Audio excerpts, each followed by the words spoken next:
እናትና አባቴ እዚህ በመምጣቴ ያቸው ከልጅነት ይሰርዙኛል። ይሰርዙኛል። ለምን? ምክንያቱም እዚህ መጥቼ ለኔ የተሰቀለልኝና ለኔ ደሙን ያፈሰሰልኝ ጌታ ኢየሱስ ክርስቶስ ስለተቀበልኩ። እዚህ ወንጌላውያን አይደሉም፣ ሌቦች ናቸው፣ ዘራፊዎች ናቸው፣ ቀማኞች ናቸው፣ በሕግ መጠየቅ የሚገባቸው ናቸው። ጊዜው የኛ ስለሆነ ነው ያልተጠየቀው። ለምን ታጀበ? የኃጢአት ስርየቴን ባገኘሁበት በኢየሱስ ስም አንዳንድ ብር በ200 ብር ይሸጥልሃል። አንተ የነሱ ደጋፊ ነህ፣ ከነሱ ጋር ታሟሙቃለህ፣ እኛን ትኮንናለህ። ሌቦች ናቸው፣ ቀማኞች ናቸው፣ ዘራፊዎች ናቸው። የመርካቶ ሌባ እንኳን እንዲያርጉ አያጭበረብርም።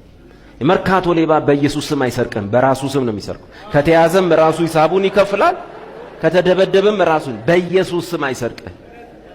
ደግሞ የተባለው እችን ሳንቲም በ200 ብር ትገዛላችሁ፣ እንዳትጠቀሙባት፣ ቤት ቁጭ አድርጓት፣ ብር ታመጣለች። ይሄ ማለት እኔ ልጅ እያለሁ ድሮ እሰማለሁ። የሰፈር ጠንቋዎች አሉ፣ የመንደር ጠንቋዎች አሉ። ከዛ ምን ያደርጋሉ? የሆነች ሳንቲም እቺ እጣን ምንድነች? እጣን መያዣዋ አገልግል፣ እሷ ውስጥ ይቀመጣል። እጣኑ አጥቁሮት የድሮ ስሙኒ ጥቁር ሆኖ አይገዛበትም። ልጅም እዛ ጋር አይደርስም፣ ከነካው ይቀወራል፣ ብር ያመጣል ብለው ማለት እሱ እኮ ነው።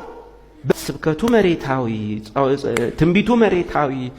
ሰው ይላኛውን ረሳ። በቃ የሚወጣውም ሰው ድሮኔ ዛሬ 3 ዓመት ምበላው አጥቼ ነበረ፣ እንደዚህ ነበርኩኝ፣ ጌታን ተቀበልኩኝ፣ አሁን 3 ፎቅ ቤት ሰራሁኝ፣ ሃሌሉያ ጌታን አመስግኑ። እኔ ከጸለይኩልሽ በኋላ ነው ቤቱን የሰራሽው። የእግዚአብሔር ሰው ሃሌሉያ። አሁንም 5000 ያዛችሁ ወደፊት ትመጣላችሁ፣ ጸልይላችኋል። በቃ እንደዚህ ብቻ ሆነ። አሁን በቅርብ ወደዚህ ሚዛን አልፎ ሰው ወንጌል ሊሰብክ መስሎሃል? እንዲያናን ነው ይዘው ወንጌል ስርጭት። ከዛስ 2 ከረጢት ሙሉ እቺ አንዳንድ ብር ሳንቲሟን 2 ከረጢት ሙሉ አንዳንድ ብር እቺ ሳንቲሟ ብረቷ። ከዛ ይዘው ሄዱ። ለድሃ የሚሰጡ መስሎህ ነው? ከዛ በኋላ ኮንፈረንሱ ላይ ይሄ ሳንቲም የተጸለየበት ነው፣ ጸለየንበታል፣ የተቀባ ነው እና አንዷን ሳንቲም በ200 ብር ነው የምትገዟት። ከምሬ እነዚህ ነው። አሁን እዚህ ራሱ እንዲሳወራ የሚናደዳለ የሌቦች ደጋፊ። እነዚህ ወንጌላውያን አይደሉም፣ ሌቦች ናቸው፣ ዘራፊዎች ናቸው፣ ቀማኞች ናቸው፣ በሕግ መጠየቅ የሚገባቸው ናቸው። ጊዜው የኛ ስለሆነ ነው ያልተጠየቀው። ወንጀል እኮ ነው። በሁለት ሰው በቃ ምስኪን መከራውን በልቶ ቡና ለቅሞ የሰበሰበውን ብር 200 ብር 1 ሳንቲም 2 ደግሞ የተባለው እችን ሳንቲም በ200 ብር ትገዛላችሁ፣ እንዳትጠቀሙባት፣ ቤት ቁጭ አድርጓት፣ ብር ታመጣለች። ይሄ ማለት እኔ ልጅ እያለሁ ድሮ እሰማለሁ። የሰፈር ጠንቋዎች አሉ፣ የመንደር ጠንቋዎች አሉ፣ እናት ጠንቋዎች አሉ፣ አባት ጠንቋዎች አሉ። ዝም ብሎ የድሮ ሰው ሁሉም ጠንቋይ ነው እና የያቀሙን ይጠነቁላል። ደረጃ አለው። ግን ከዛ ምን ያደርጋሉ? የሆነች ሳንቲም እቺ እጣን ምንድነች? እጣን መያዣዋ አገልግል፣ እሷ ውስጥ ይቀመጣል። እጣኑ አጥቁሮት የድሮ ስሙኒ ጥቁር ሆኖ አይገዛበትም። ልጅም እዛ ጋር አይደርስም፣ ከነካው ይቀወራል፣ ብር ያመጣል ብለው ማለት እሱ እኮ ነው። በምን ታጀበ? የኃጢአት ስርየቴን ባገኘሁበት በኢየሱስ ስም አንዳንድ ብር በ200 ብር ይሸጥልሃል። አንተ የነሱ ደጋፊ ነህ፣ ከነሱ ጋር ታሟሙቃለህ፣ እኛን ትኮንናለህ። ሌቦች ናቸው፣ ቀማኞች ናቸው፣ ዘራፊዎች ናቸው። የመርካቶ ሌባ እንኳን እንዲያርጉ አያጭበረብርም። የመርካቶ ሌባ በኢየሱስ ስም አይሰርቅም፣ በራሱ ስም ነው የሚሰርቀው። ከተያዘም ራሱ ሂሳቡን ይከፍላል፣ ከተደበደበም ራሱን። በኢየሱስ ስም አይሰርቅም። ህዝብ ሙልጭ 2 ከረጢት አስብ። ቢያንስ እኮ እነዚህ ሰዎች በዚህና በዚህ ጆንያ 5000 ብር እንኳን ቢሆን ያዙት በ200 ምታው ቀላል ሰሩ እንዴ? እንደሄደ መኪናቸውን ይገዛሉ። እግዚአብሔር ያባላቸው። አይስማሙ።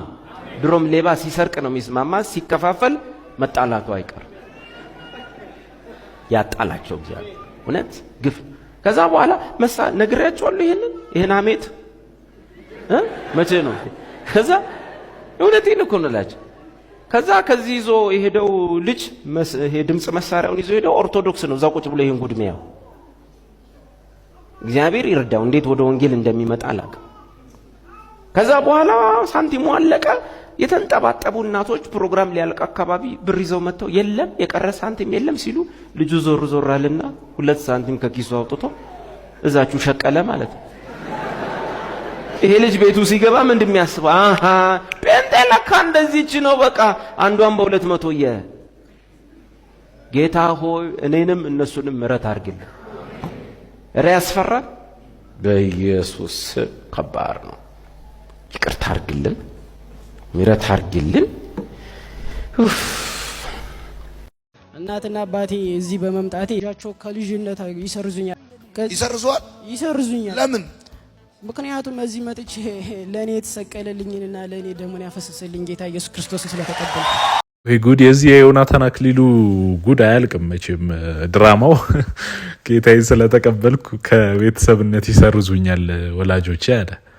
ለምን ይሰርዙዋል ኢየሱስ ክርስቶስን? እንዴ ኦሬዲ እኮ የተቀበልከው እኮ ነው። ማህተብ አድርገሃል። ያረከው ማህተብ መስቀል ነው። መስቀል ኢየሱስ ክርስቶስ ተሰቅሏል፣ ሞቷል፣ ተነስቷል፣ አርጓል፣ ዳግም ይመጣል ብሎ ማመን ነው። መስቀል ማድረግ ማለት ኦርቶዶክስ ተዋህዶ እምነትህን አታውቅም ማለት ነው አንተ ልጅ።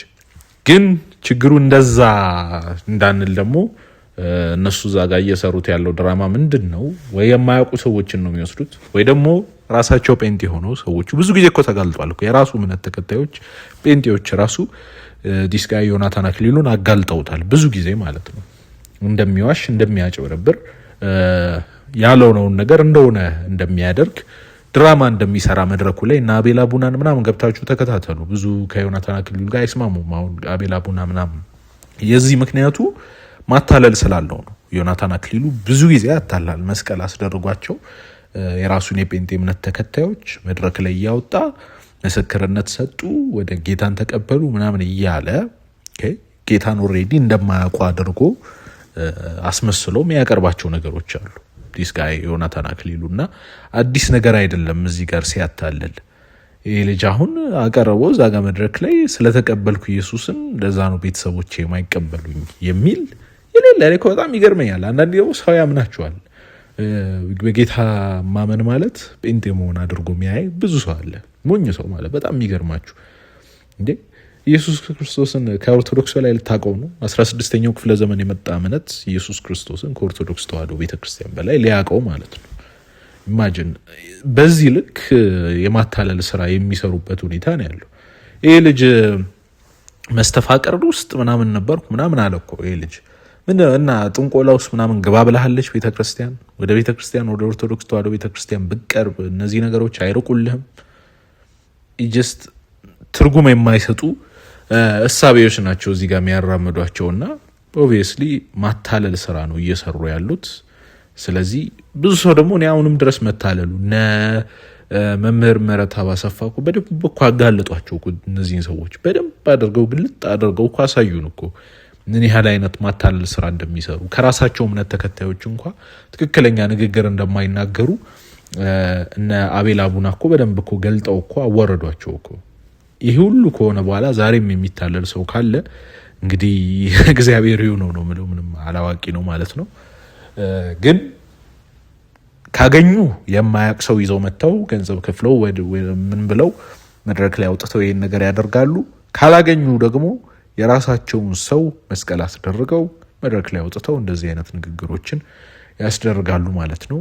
ኦርቶዶክስ ላይ ጥላቻ እያደረጉ መልካም ወጣት የለም ወደፊትም ጥላቻ የሚያስቀጥሉበትና ጽንፈኝነት የሚቀጥልበት መንገድ ነው እንጂ የሚኖረው መልካም ወጣትነት በዚህ መልኩ አይገኝም። መልካም ወጣትነት የራሱን እምነት እየሰበከ መልካም ማድረግ ይችላል። የወደደ ያልወደደ ይምጣ። እንደዛ ነው መሆን የነበረበት። ያ ነው አካሄዱ መሆን የነበረበት። እሱ ግን መድረክ ላይ አውጥቶ ማለት ደግሞ መስቀል እያስደረገ እንደዚህ አይነት ነገር ያስለፈልፋቸዋል። ይሄ በጣም ጽንፈኝነት ነው። ባይ ዘ ዌይ ለምንድነው መስቀል አስደርጎ እንደዚህ አይነት ነገር የሚያስወራው? ራሱን የቻለ ጉዳይ ነው። እንትን ጴንጤውኝ ያለው ካለ ይሄ ልጅ ምንድነው ታዲያ አንገቱ ላይ መስቀል ያደረገው?